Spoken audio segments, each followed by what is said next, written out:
বড় দুর্গাপুর চকবস্তা দারুল উলুম মাদ্রাসার কর্তৃক আয়োজিত ও সেমিনারের সম্মানিত সভাপতি ও বিজ্ঞ বিচারক মণ্ডলী ও আমার সামনে উপস্থিত আমার প্রাণপ্রিয় ছাত্র ভাইয়েরা, সকলকে আমার পক্ষ থেকে আন্তরিক শুভেচ্ছা অভিনন্দন।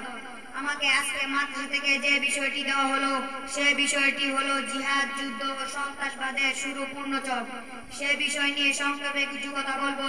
ওমা তাওফীক ইল্লা বিল্লাহ। ও আমার প্রাণ প্রিয় বন্ধুরা, মক্কার কাফেররা 13টি বছর মুসলিমদের উপর জুলুম অত্যাচার করেছেন, জুলুম নির্যাতনের স্টিমুলার চালিয়েছেন, রহমতের নবীকে হত্যার জন্য ষড়যন্ত্র করেছেন।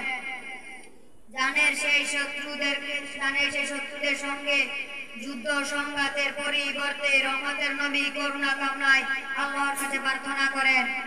যুদ্ধ সংঘাত মুক্ত পৃথিবী পড়তে মাদানী জিন্দিগি আবদ্ধ হয়েছে শান্তি চুক্তি, কিন্তু তখন কিছু কুফরি শক্তিগুলো মদিনার শান্তি চুক্তি ভঙ্গ করে অশান্তির আগুন প্রজ্বলিত করেছে।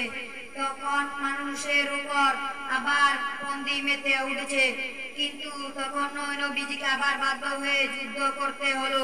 মাত্র 20 বছরে পাল্টে দিলেন অশান্তির সব চিত্র। অশান্তির মানুষগুলো খুঁজে পেল শান্তির দিশা।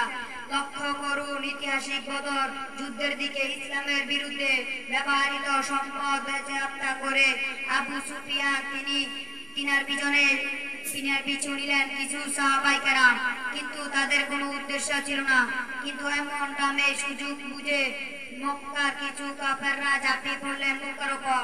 তখন আল্লাহ তাআলা হুকুম নাজিল করেন, উযিনা লিল্লাযিনা ইউকাতিলুনা বিআন্নাহুম যুলিমু ওয়া ইন্নাল্লাহা আলা নাসরিহিম লাকাদির। অর্থাৎ তোমরা তাদের সঙ্গে জিহাদ করার অনুমতি দেওয়া হয়েছে।